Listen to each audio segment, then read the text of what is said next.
chère épouse de Jésus-Christ, le jour pour lequel nous avons tant attendu et tant prié est arrivé. Un jour où nous voyons la prophétie s'accomplir devant nos yeux.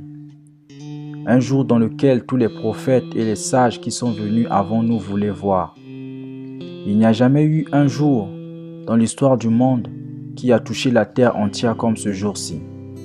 Et aujourd'hui, il doit y avoir quelque chose qui unira son épouse.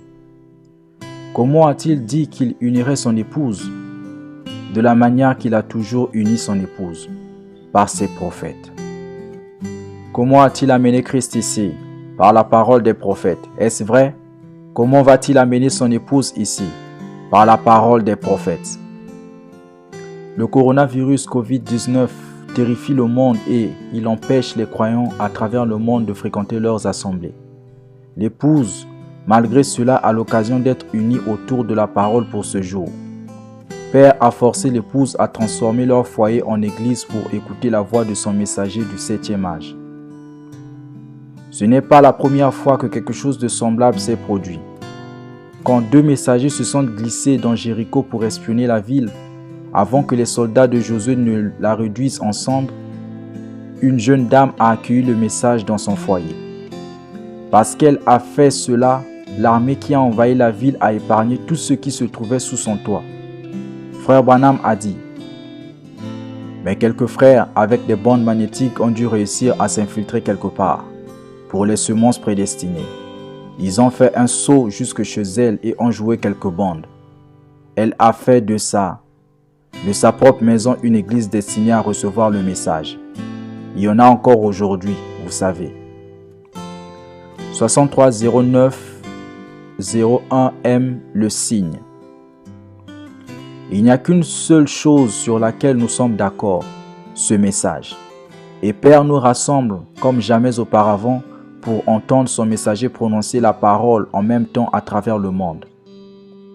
L'ennemi a essayé de détruire la confiance des gens envers le messager de Dieu en disant « Vous n'avez pas à croire tout ce qu'il a dit, seulement les portions inspirées du message. » Mais le prophète de Dieu nous a dit qu'il y aurait un groupe de gens qui croiraient chaque parole.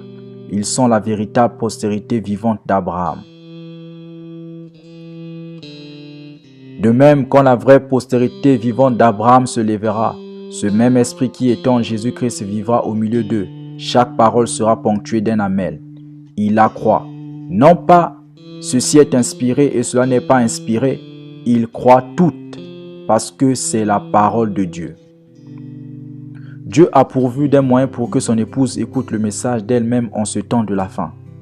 Il a poussé son messager à emmagasiner de la nourriture, la manne cachée, pour que son épouse puisse s'en régaler. Il a dit à son épouse qu'elle doit croire chaque mot qui est enregistré sur ses bandes.